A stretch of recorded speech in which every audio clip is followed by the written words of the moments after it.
자, 오늘 7월 21일 화요일 시장 마감했습니다. 오늘 시장도 광기가 장난이 아니었는데 또다시 나스닥이 백신 기대감과 부양책에 대한 기대감으로 상승이 나왔으며 기술주들이 증시를 끌어올렸습니다. 제가 몇 주 전부터 나스닥이 1만 포인트를 유지시켜주는 게 중요하다고 반복적으로 말씀을 드렸는데 결국에 1만 포인트를 지켜주니까 이 1만 포인트에서 거의 10% 가까이 상승이 나온 상태입니다. 이렇게 심리적인 가격이라는 게 굉장히 중요한데 제가 이 선을 강조한 이유가 심리적인 가격이었기 때문에 이게 일반 주식이라 하더라도 다 똑같습니다. 이 선을 지켜주냐에 따라서 시세가 나오던가 아니면 매도세가 나오던가 무너진다 하더라도 다시 회복을 해준다면은 추가적인 매수세가 들어오던가 이런 구간들을 이용해서 충분히 수익을 낼 수가 있습니다. 제가 그래서 전 고점을 이용해서 기준선으로 대응하는 것이며 이 주식이라는 게 눈치 싸움, 심리 싸움이나 마찬가지인데 기술적으로 매매를 하면서 이 심리적인 가격은 정말 중요한 부분이라 할 수 있겠습니다. 어제 당연히 나스닥 덕에 관련주들이 모조리 갭상승이 나와서 이 갭상승이 어제 시간의 거래 대비 상당히 높게 나왔습니다. 높게 나왔음에도 장 초반 갭상승으로 끝나지 않고서 대부분의 종목들이 VI가 걸렸습니다. 그동안 잘 나갔던 종목들, 이런 종목들이 장 시작하자마자 뭐 신일제약, 딱 눈에 띄는 게 신일제약 2번, 일양약품, 강동제약, 어제도 잘 나갔던 종목, 부강약품, 파미셀, 이런 종목들이 VI가 단체로 걸렸습니다.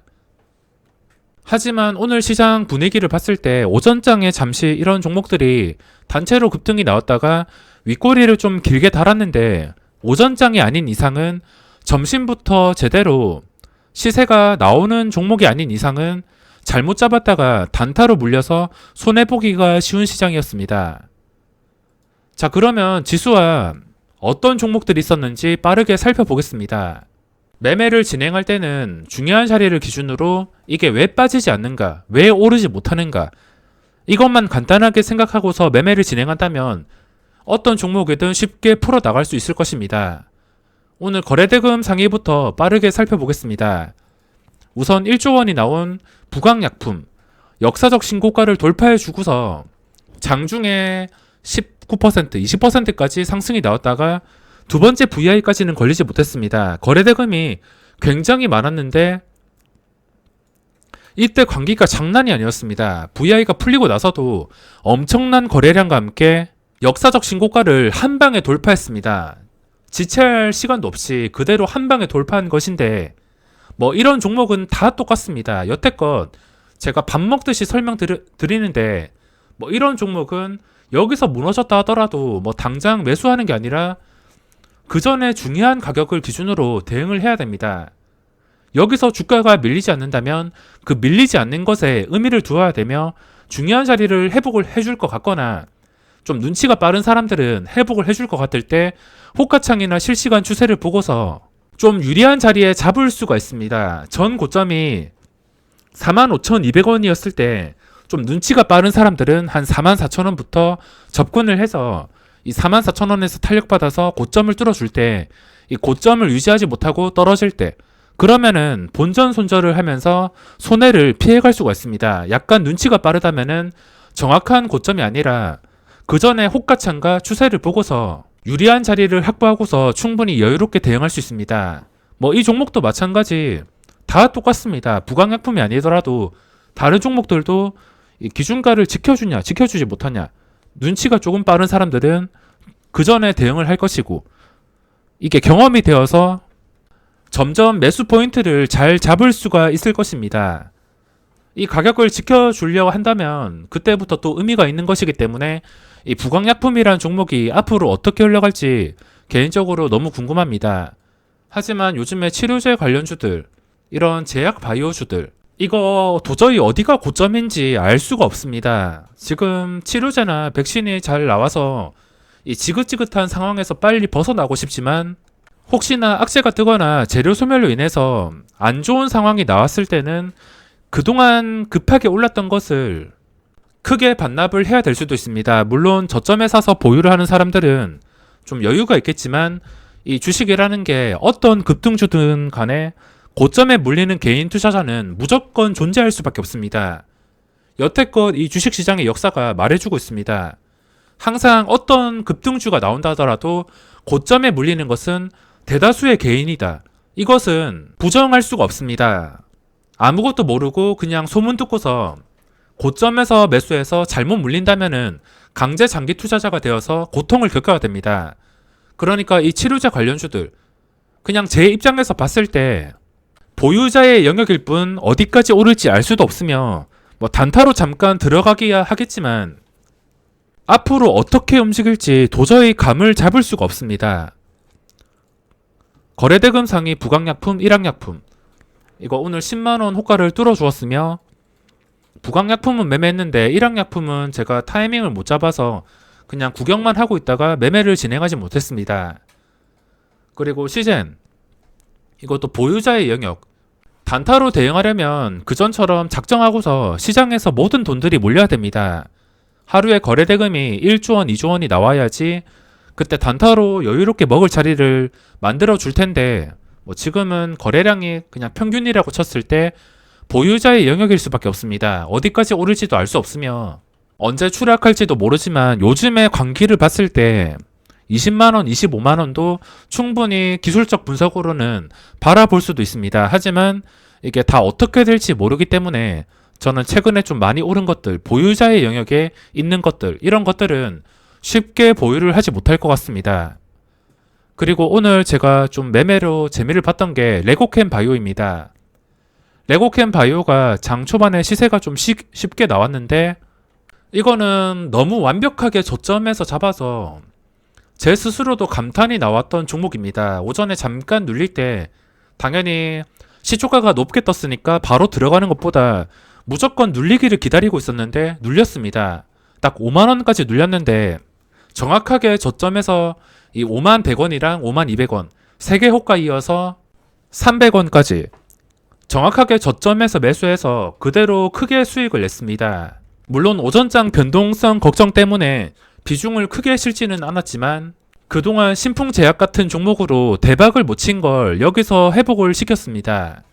그리고 소마젠이란 종목도 장중에 정말 강해서 매매를 했는데 이것도 중요한 자리가 다 똑같습니다. 장 초반에 고점 형성했다가 다시 고점 뚫어주고 이 고점 10시쯤에 고점이 2450원이었습니다. 그리고 이 종목이 VI가 걸렸을 때 가격이 2150원 정도였습니다. 2150원 정도를 계속 유지를 해주길래 그리고 고점까지 뚫어주길래 그대로 진입해서 이것도 단타로 수익을 냈습니다.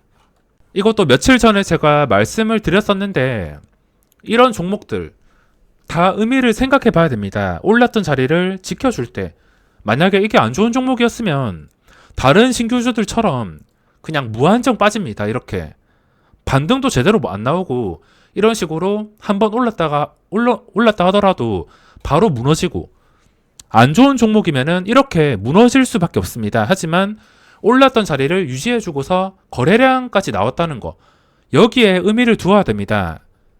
그래서 당연히 매매를 할 수밖에 없었습니다. 그리고 역사적 신고가가 또다시 나온 미코, 이 미코도 잠깐 접근을 했으며 뭐 시가총액이 아니라 거래대금 상위 종목은 거의 대부분의 종목을 집중적으로 훑어보면서 매매를 진행했습니다. 이 모든 종목들이 중요한 자리들을 뚫어주는 구간에 있어서 좀 쉽게 대응을 할 수 있었습니다. 시장이 너무 좋다 보니까 이 관심 종목이 너무 많아서 이 관심 종목 창이 터질 것 같은데 뭐 돈이 돌고 돌기 때문에 시세가 안 나오는 종목은 또 하루 이틀 정도 쉬는 종목도 있습니다. 쉬었다가 올라가고 쉬었던 종목은 또 내일 급등하고 이렇게 장이 좋다 보니까 보고 있는 종목들이 굉장히 많습니다. 어제 보고 있던 종목이 뭐 기본적으로 보고 있던 게 최근에 강했던 드림텍 뭐 이것도 올라왔던 자리를 결국에 지켜준다면 한 번 더 고점 돌파를 시도하는 것이고 뭐 다른 종목들도 다 똑같습니다. 올라왔던 자리를 유지를 해준다면은 주가는 결국에 크게 상승이 나올 수밖에 없습니다. 그 주포가 당장 못 올려줘서 안 올리는 게 아니라 분명히 자기들이 원하는 타이밍이 있을 것이며 주가가 빠지지 않는 것에는 다 이유가 있습니다. 아무리 지수가 좋다 하더라도 안 좋은 종목은 다시 빠질 수밖에 없습니다. 강동제약이란 종목도 보고 있었지만 시초가 자체가 어제 시간에 거래해서 1050원쯤에 마감했는데 5%더 뛰어서 시작을 해서 접근을 쉽게 하지 못했습니다. 그리고 오전장에 매매할 종목이 너무 많아서 이 종목이 이렇게 쉽게 시세가 나오는 것을 구경만 할 수밖에 없었습니다. 하지만 결과가 좋지가 않습니다. 만원에서 크게 벗어나지 않고서 안 좋은 캔들로 마감을 한 것인데 뭐 이것도 나중에 시간이 지나다 보면은 만원 위에서 계속 마감을 한다면 또 한 번 더 시세가 나오겠지만 지금 상황은 이 캔들을 빨리 살려놓는 것이 중요할 것 같습니다. 그리고 뭐 보고 있는 종목들이 많으면 SK바이오팜은 현재 시세가 나오지 않고 있습니다. 워낙 뻥튀기를 많이 시켰다 보니까 시가총액이 너무 크며 기관 투자자가 대부분의 물량을 쥐고 있기 때문에 지금 어디로 튈지 알 수가 없습니다. 하지만 최근의 고점들 19만 5천원, 19만 3천원 이 고점을 회복을 해주면서 기관 투자자가 좀 크게 들어온다면은 이게 아무리 시가총액이 15조 원이라 하더라도 저번처럼 장중에 11% 이렇게 충분히 시세가 나올 수 있기 때문에 저도 꾸준히 살펴보고 있습니다. 그리고 대덕전자가 오늘 기관의 매도가 나오면서 잠깐 하락. 그전 고점에서 이탈했다 하더라도 다시 지켜준다면은 어차피 나중에 시장에서 돈이 돌면서 여기로 또 돈이 몰렸을 때 시세가 나올 수가 있습니다. 물론 계속해서 무너진다면은 이 양봉을 다 잡아먹는 하락이 나올 수도 있지만 그러지 않고 꼭 반등해서 다시 전 고점을 지키면서 한 번 더 급등이 나와주면 좋겠습니다. 그리고 ST팜도 좀 고점에서 들어갔는데 여기서는 손실을 봤습니다. 워낙 좀 정신이 없고서 고점에 제대로 물려서 손해를 봤습니다. 이것도 집중만 했으면은 장 초반부터 중요한 자리에 들어갔을 텐데 워낙 신경 쓰는 종목이 많고 좀 정신이 없다 보니까 고점에 잡아서 손실만 났습니다. 이렇게 눌리다가 다시 고점 돌파. 의미 있는 자리가 종목마다 다 만들어집니다. 눈과 손이 10개가 아니기 때문에 모든 종목을 대응할 수 없지만 이렇게 쉽게 시세가 나오는 종목들이 굉장히 많았습니다. ABL 바이오도 잠깐 치고 올라갈 때 공략을 했으며 매드팩토, 다운시스 종목들이 너무 많습니다. 이거 빨리 정리를 해서 우선순위를 만들어야 될 것 같은데 정말 복잡한 하루였습니다. 한진칼 이것도 오늘 10만원 돌파를 해서 제가 딱 접근하려 했는데 저번에도 제가 3,000주 정도 접근해서 여기서 손실 좀 컸습니다. 이 종목이 그전처럼 거래량이 좀 크게 나온다면은 쉽게 대응할 수 있었을 텐데 10만원 돌파 이후에 좀 쉽게 시세가 나오지 않습니다. 오늘 좀 낚일 뻔했는데 저번처럼 똑같이 당하기 싫어서 일단 10만원 돌파한 다음에 10만원을 오랫동안 유지를 해준다면 어제 강동제약처럼 들어가기 위해서 일단 구경만 했는데 역시나 얼마 버티지 못하고 그대로 10만원에서 98,600원까지 그전 패턴에서 벗어나지 못하고서 무너지게 되었습니다. 하지만 이런 종목들 패턴 다 똑같습니다. CS 베어링처럼 이런 호가 단위가 변하는 종목은 호가 단위가 변하는 구간에서 마감을 해야지 그 뒤부터 크게 시세가 나올 수 있습니다. 그 전에 만원 위에서 마감을 못하던 종목인데 종가가 만원 위에서 마감을 하니까 그 뒤부터 엄청난 시세가 나왔습니다. 한진칼도 지금 상태에서는 10만원 위에서 종가를 형성해주면 좋겠습니다. 계속 9만 몇천 원에 형성되는 게 아니라 내일이라도 10만 천원, 10만 3천원 이렇게 종가를 형성하게 된다면은 자연스럽게 거래량이 몰리면서 역사적 신고가도 노려볼 가능성이 있습니다. 시장이 좋다 보니까 상하프론테크라는 종목도 역사적 신고가가 나왔습니다. 그리고 제가 정말 오늘 많이 억울했던 종목이 동아성이라는 종목입니다. 제가 원래 이거를 스윙 투자로 가지고 있었는데 요 며칠 동안 호가창을 좀 유심히 봤습니다. 이것 때문에 세력이 어떻게 움직이는지 오늘에서야 좀 더 확신을 얻었는데 그동안도 호가창을 밥 먹듯이 봤기 때문에 이 세력들이 관여하는 호가창 어떤 건지 대충 감이 오긴 하지만 오늘로써 또 배운 게 많다고 생각합니다. 동아성이라는 종목을 제가 매매를 했는데 결과로 말씀을 드리자면 제가 가지고 있다가 오전에 털렸습니다. 그냥 눌림목에서는 원래 가지고 있었고 이 눌림목 같은 경우는 뭐 버틸 수는 있지만 올라갔다가 여기서 좀 위협을 느끼고서 바로 털려버렸는데 나중에 시간이 지나서 이 세력들이 자기들이 원하는 시간에 바로 급등을 시켰습니다. 제가 이 종목을 가지고 있었던 이유가 역사적 신고가가 나왔기 때문에, 역사적 신고가가 나온 상태에서 이 자리를 이탈하지 않았기 때문에 그래서 들고 있었는데 단타 치는 습관을 버리지 못하고 일희일비 하다가 여기서 완전히 털려버렸습니다. 털리고 나서 이것도 나중에 5장에 마이너스에 접근을 해야지 이렇게 생각을 하고 있었는데 다른 종목에 정신을 팔린 틈에 제가 봤던 타이밍이 이쯤입니다. 이쯤에 봤는데 이걸 보고 오늘 좀 많이 억울했습니다. 그래도 이것 때문에 느낀 게 제가 며칠 동안 호가창을 보면서 이 종목의 시간의 거래도 좀 지저분했습니다. 시간의 거래에서 험매수 험매도가 반복이 되면서 호가창 주무르고 그리고 평소에도 물량 좀 많이 쌓아놓고서 개인 투자자한테 제발 매도하라고 시위하듯이 위로 물량을 뭐 한 호가당 2만 주, 3만 주, 4만 주 거래량은 없는데 물량은 크게 쌓아놓고서 대대로 막아놨습니다. 이렇게 중요한 자리를 지켜주고 있는 종목이 위로 호가창에 좀 말도 안 되는 물량들이 쌓여 있을 때 그때는 좀 의심을 해봐야 될 것 같습니다.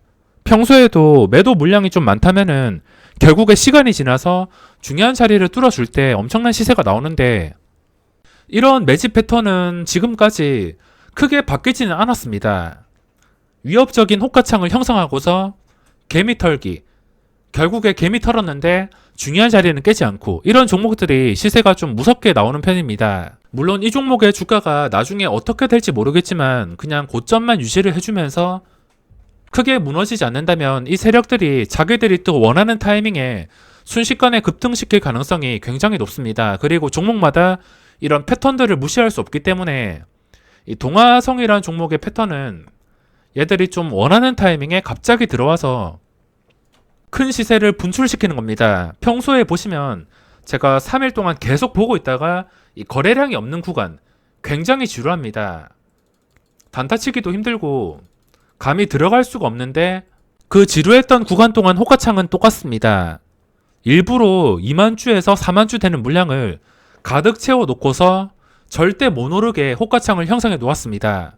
예전부터 이런 패턴을 알고 있었지만 너무 대놓고 나오거나 너무 개인 투자자를 겁주는 호가창이 나온다면 그거는 중요한 자리인지 판단을 한 다음에 참고를 한다면 충분히 도움이 될 수 있을 것 같습니다.